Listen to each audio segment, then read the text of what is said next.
thi habajigi jongi kalai saya pat pipir khatsngesi you sentiu kat padang biang kapo langim khetun saslo no shipo you sentiu kat padang biang kapo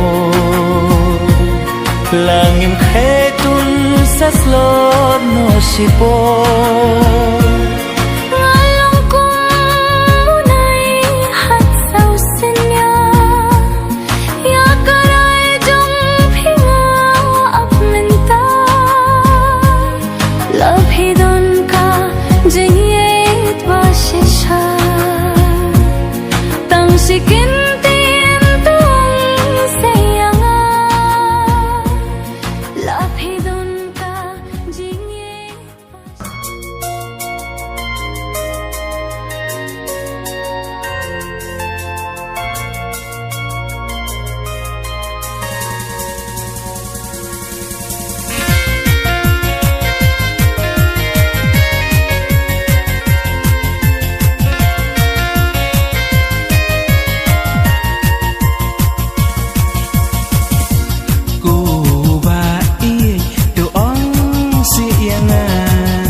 Badang biang kapo